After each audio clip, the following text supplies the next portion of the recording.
Today I'm going to show you 3 pasta dishes that are amazingly easy, simple and for the most part traditional. All 3 of them use ingredients that you might have lying around anywhere. After watching this video you'll be able to make 3 Italian staples: Cacio e Pepe, Carbonara and a third one that is quite difficult to pronounce. So let's have a look, shall we?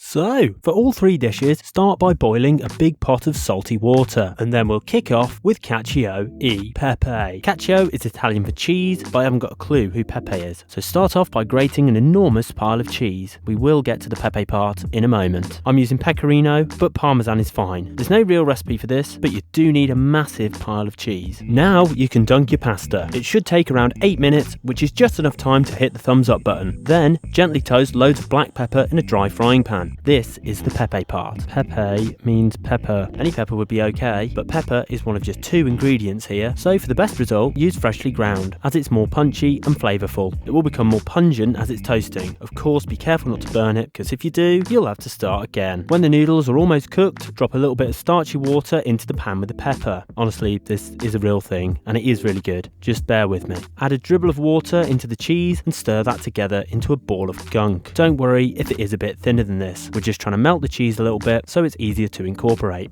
When you're happy with the texture of the pasta, feel free to do a strange little jig, then drain it and stick it in with the pepper.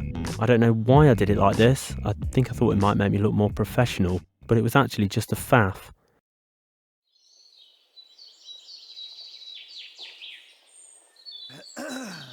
Yeah, there's still a bit left in there.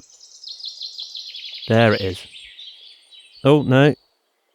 Okay, toss that about a bit to mix it all together, and then add the pecorino and give it a really good stir until it's fully incorporated. You may have to add a tiny bit of pasta water to get the creamy texture that you're looking for. All we're doing is melting the cheese into the starchy water and letting it bind to the pasta. Just keep stirring, give it a toss, and there you have it, Cacio e Pepe. Obviously, grate another big pile of cheese on that. Who would have thought it? Pepper and cheese. Pepper and cheese. It's just pepper and cheese. Let's have a quick recap montage. Cheese. Cook pasta. Pepper, loads of pepper, pasta water, drain pasta, pasta water, slop, mix it about a bit, done.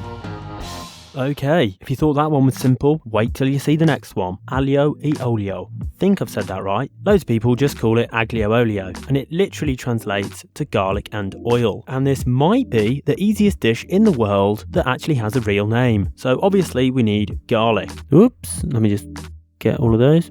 Peel it and chop it up, and I always say do all of your prep before you start cooking. And that's it, it's done. Drop your noodles into your boiling salty water, and while they're cooking, let's talk about the other key ingredient of this dish, olive oil. Extra virgin olive oils can be quite bitter, so I like to cut it with a flavourless oil like canola or sunflower. Generally, the more you pay, the less you'll find that bitterness, and in this case, this one was okay, but most of the time I use a 50-50 blend. So, add plenty of oil to a cold pan on a low heat, then add the garlic.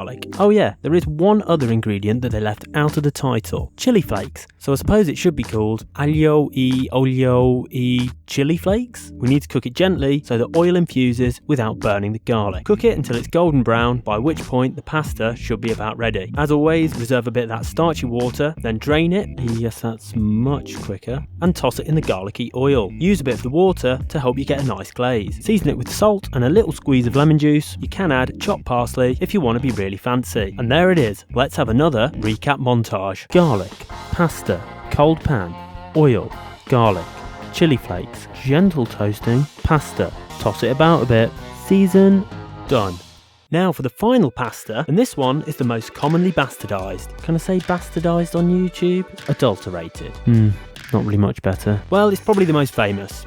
Carbonara. There is no cream in a carbonara. That is all I have to say about that. There are a few ways to make it and jazz it up a bit, but I'm pretty sure this way is the most traditional, and it also happens to be the easiest method that I know. Maybe one day I'll do a video called 11 ways to make a carbonara, but this will have to do for now. So, a proper real traditional carbonara calls for guanciale, which is cured pork jowl. If you can't find this and you're not trying to impress anybody, then you can just use pancetta or even bacon. I got this from an Italian deli and it was actually quite cheap, but it may be difficult to find and in some cases expensive. Notice the amazingly high fat content. That's all good, flavoursome stuff. we're going to render it out, and that'll form the base of the sauce. Chop it into small, evenly sized pieces and put it straight into a cold frying pan on a medium heat. Then drop your spaghetti into the boiling salty water. That'll take about 8 to 10 minutes to cook, which is just enough time to prep the sauce.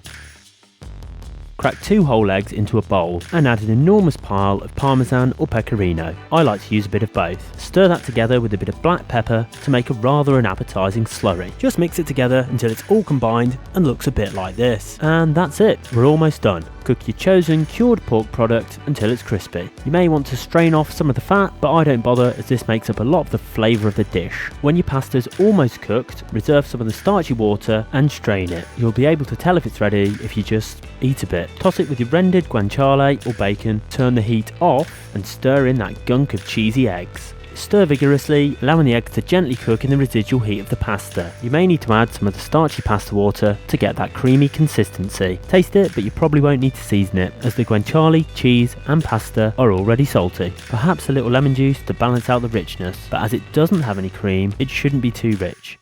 Let's see that again, shall we? Meat, eggs, cheese, give it a stir, cook pasta, drain pasta, mix it all together, stir, stir, stir.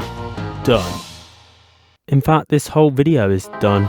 If you liked it, please hit the thumbs up button and don't forget to subscribe for more culinary delights. Thanks for watching.